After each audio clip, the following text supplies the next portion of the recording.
Hola, ¿qué tal? Buenas noches. Sean todos muy bienvenidos al canal Televid, a este gran programa Tendencias de Opinión, que lo vemos desde las 9:30 de la noche, lunes, martes y miércoles. Y como siempre, tenemos invitados que nos regalan sus conceptos, argumentos e inteligencia a todo lo que está sucediendo en el país y en el mundo. Hoy tenemos con nosotros al ex secretario de Gobierno del Departamento de Antioquia, exalcalde de Río Negro, economista, profesor universitario, columnista, el doctor Andrés Julián Rendón. Doctor Andrés Julián, bienvenido a Tendencias. Fernando, muchas gracias. Un saludo muy especial para todas las personas que hacen posible que este programa tome lugar y, por supuesto, a todos los televidentes a esta hora de la noche. Bueno, vamos a iniciar un tema complejo y más allá de la política, porque pues este programa no es político, pero sí tenemos que hablar de lo que puede estar sucediendo en tantos campos de nuestra sociedad. Y es esa llamada paz total que el gobierno nacional ha venido, yo no sé si implementando, porque está tan corta esa implementación o tan expuesta al bajo nivel que no hemos podido saber para dónde va ni cómo es la cosa. Doctor Andrés Julián, ¿qué es la paz total? Fernando, para mí la paz total es la forma en la que este gobierno quiere garantizarle impunidad a muchos actores armados que no necesariamente tienen un antecedente político, es decir, que no han justificado su accionar sobre la rebelión, aunque digamos que ahorita podríamos hablar un poco más de eso, y quiere meter a todo el mundo en una bolsa de impunidad, generando unos precedentes muy graves para la justicia y para la democracia en el país. ¿Por qué se dice? Bueno, vamos a explicarle un poquito a nuestros televidentes. Cuando un gobierno hace un proceso de paz es con actores subversivos desde lo político, pero no se hace un proceso de paz con el narcotráfico, con narcotraficantes, eso no existe. Este gobierno, como bien lo dice el doctor Andrés Julián Rendón, pues ha metido a todo el mundo en esa bolsa. ¿Por qué con los narcotraficantes se quiere hacer paz total? ¿Por qué? Eso nunca se había visto. A ver, lo que pasa es que la justificación del gobierno viene dada por el siguiente lado, y es que cuando un grupo armado ilegal subsista de cualquier manera, ejerce monopolios que son sustanciales a la existencia del Estado, el del control del territorio, por ejemplo, el de la tributación, cobrando una extorsión generalizada, como la hace la del Clan del Golfo, el de impartir justicia, como en efecto imparten justicia en muchas zonas, y el de controlar la seguridad en los territorios que están bajo su mando, pues entonces está suplantando, está desafiando con su simple existencia al Estado mismo. Entonces, esa es la razón que yo he entendido por la que el gobierno quiere negociar con el narcotráfico. Por supuesto, yo no la comparto, pero esa es básicamente la justificación que ellos tienen. Bueno, y entonces, ¿dónde queda el ejercicio legítimo de la fuerza del Estado? Juan Fernando, la paz es el imperio de la ley en todos los rincones del país. Usted se pone a mirar la historia republicana de Colombia y gobiernos de distinta procedencia, ideológica, programática, etcétera, siempre, en muchos casos, a lo largo de más de 200 años de vida institucional que tiene Colombia, le han cedido a los violentos. Y en lugar de imponerse con el imperio de la ley, llevando no solo la seguridad, la justicia, los servicios sociales a todos los rincones del país, siempre han creído que la mejor forma de resolver un problema de violencia puntual es negociar con los bandidos. Y eso es un poco lo que nos tiene 200 años después sin resolver el problema y cada vez con bandidos de distinta pelambre que se asoman detrás de la captura de una renta en específico. Nuestros últimos gobiernos son los gobiernos romantizan el delito. Porque es que el delito, el que comete un delito es un delincuente. Y si usted cada vez le da una palmadita para perdonar todo, y ponerlo en un mano a mano con los que trabajan honestamente, estudian todos los días, pagan los impuestos, se ajustan a la ley, como bien lo dice usted, quedamos mano a mano con ellos. Sí, ese es el mal ejemplo que se le da a la sociedad. O sea, aquí desde la política no se genera disuasión para que la gente entienda que delinquir es costoso. Tampoco se hace desde la justicia y tampoco se hacen desde los distintos procesos de paz en los que nos hemos embarcado.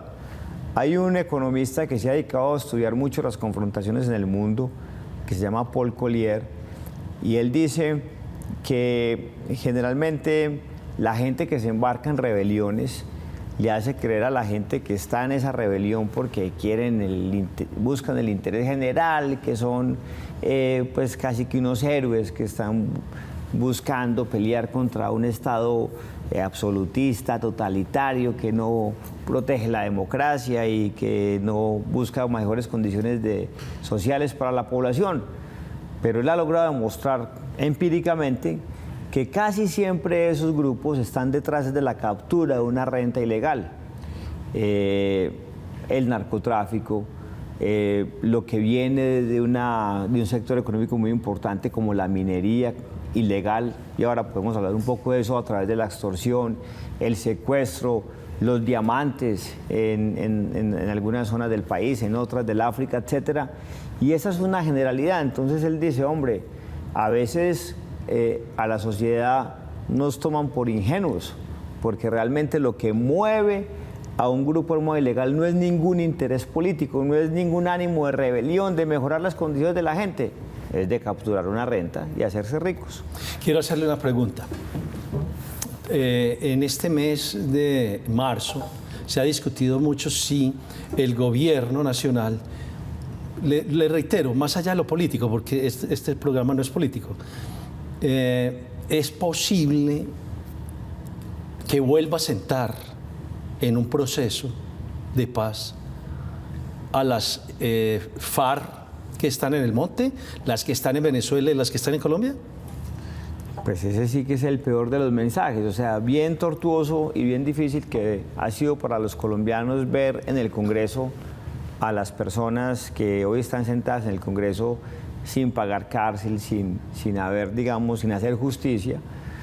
Ahora, para que siga cundiendo el mal ejemplo de sentarse otra vez a darle gabelas mucho más jugosas, una zanahoria mucho más jugosa a quienes además le dieron una patada a ese proceso.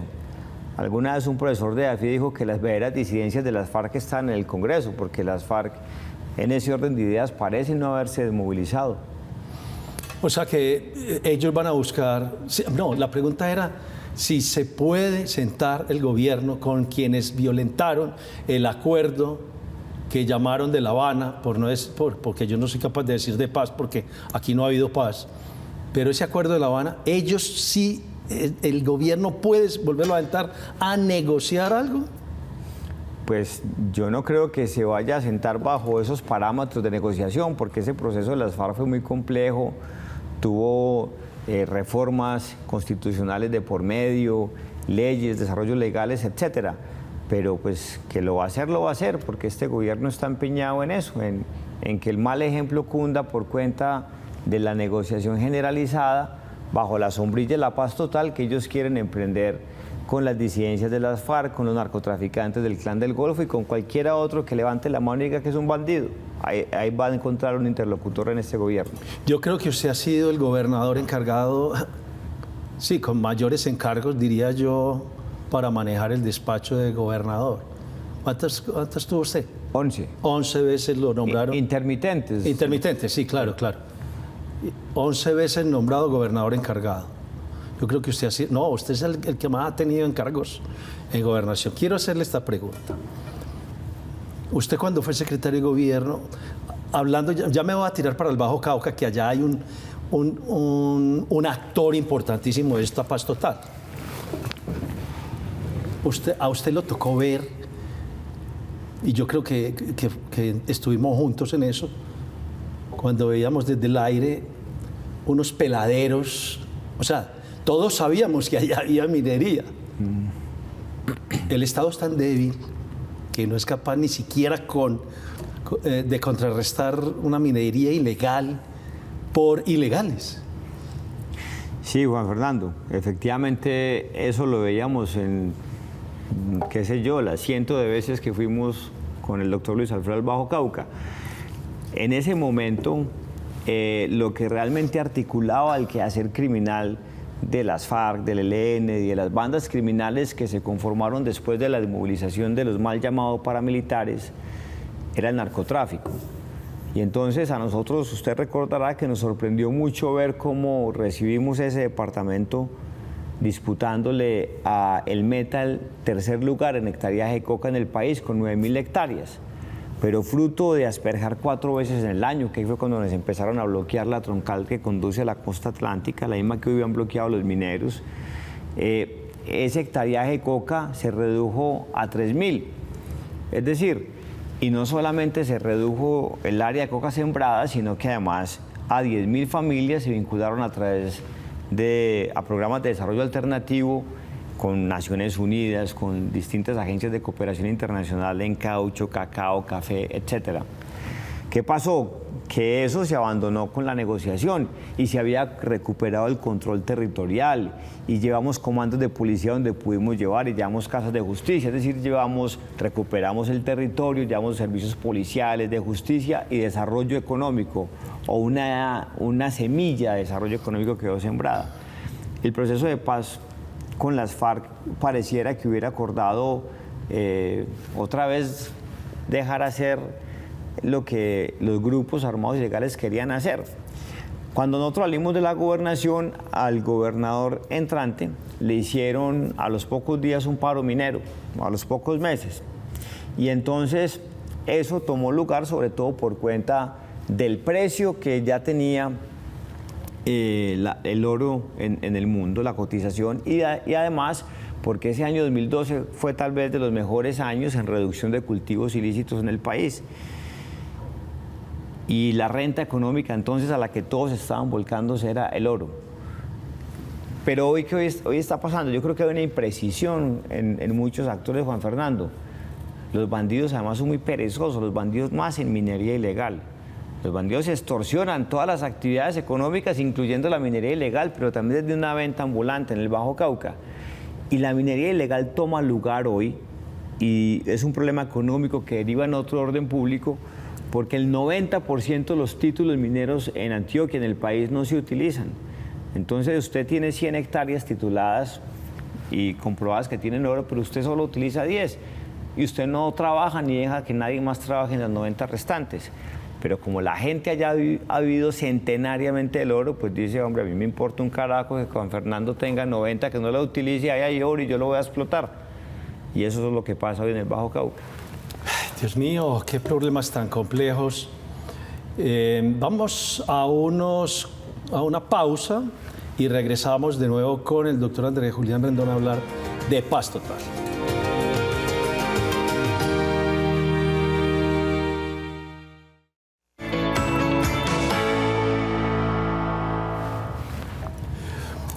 Bueno, regresamos con La Paz Total y el doctor Andrés Julián Rendón, exsecretario de Gobierno del Departamento de Antioquia, exalcalde de la ciudad de Medellín. Río Negro. De Río Negro, perdón, doctor Andrés. Óigame, venga, le voy a preguntar algo. Usted estuvo en EAFIT, fue profesor allí. Sí, señor. Y los estudios que decían sobre las matas de coca y la cocaína. Es que aquí dicen que dar una palmadita a alias cara cortada, con eso está bien y lo sueltan y se sienta a tomar whiskycito aquí en Las Palmas y que eso ya está listo. Pero el problema grave que tiene Colombia no es la cocaína, no es esa autorización de la Corte Constitucional diciendo no le tire a eso ningún químico que mate esa matica porque de pronto puede matar otra cosita o una persona. ¿Cómo la ve usted? El problema nuestro en Colombia de violencia, ¿es o no la cocaína? Absolutamente de acuerdo. El narcotráfico descobaló esta sociedad y se convirtió en la gran fuente de financiación de los grupos armados ilegales. Y al margen de la apreciación que usted y yo tengamos sobre cómo se combate eficientemente las drogas o cómo se hace de mejor manera esa lucha contra las drogas, pues eso es una cosa que no vamos a resolver ni usted ni yo, así los dos llegáramos mañana a ser presidentes de la República. Eso no lo va a resolver Petro, eso solo se resuelve en el contexto internacional. Y cuando allí no hay una solución o un consenso sobre una forma distinta de enfrentar ese flagelo, pues a nosotros la Corte nos dejó en Colombia sin el mejor instrumento del que podíamos echar mano, porque sí que era atacar el eslabón más débil, pero es que ya hemos demostrado que desde que Santos y la Corte tomaron esa decisión, para mejor decir la Corte, pues no han hecho sino crecer y van a crecer más las áreas de coca sembrada, precisamente porque no hay cómo contrarrestarla, porque no hay cómo detener el negocio ni con las interdicciones, ni bloqueando los insumos. Esa era la forma más fácil de frenar la extensión de coca en Colombia. Yo pienso igual, yo pienso que despejar y combatir de frente a eso era lo más necesario, pero bueno, tenemos ese bache todavía ahí. Quiero hacerle unas preguntas sobre bandas criminales y grupos organizados, etcétera, que están jugando en la paz total en búsqueda este gobierno de sentarlas. ¿Habrá paz total? O mejor dicho, ¿su negocio es el narcotráfico, sí o no, el Clan del Golfo? Sí, claro. Ok, ¿usted haría paz total ahí? No. Ok.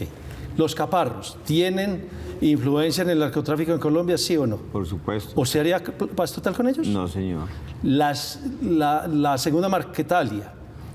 Narcotráfico. Narcotráfico. El ELN. Narcotráfico. O sea, todo lo que estamos metiendo en esa bolsa es puro narcotráfico, doctor Andrés Julián. ¿Qué hacer entonces? Pues hombre, es que, vuelvo y repito, es increíble que nosotros nos hubiésemos pasado 200 años largos de vida institucional repitiendo los mismos errores. Yo pienso que hemos contemporizado mucho con el crimen en Colombia y no nos hemos decidido a enfrentarlo con determinación. Y tuvimos unos 8 años donde se enfrentó con determinación, con unos resultados importantes, pero eso pareciera que se hubiera dejado en el pasado, como si eso no hubiera rendido los frutos, o más bien, no se aprecia en los frutos que rindió. Entonces, a mí me parece que aquí lo que hace falta es hacer disuasivo el accionar operativo y judicial del Estado en toda su dimensión.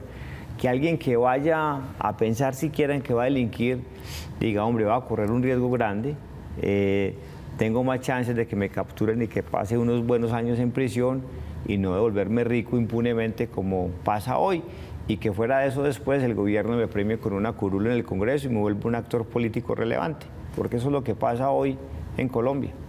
Nosotros en Colombia podemos estar viendo muy cercano, una ebullición del narcotráfico legalizado internamente, independientemente de lo que pueda estar pensando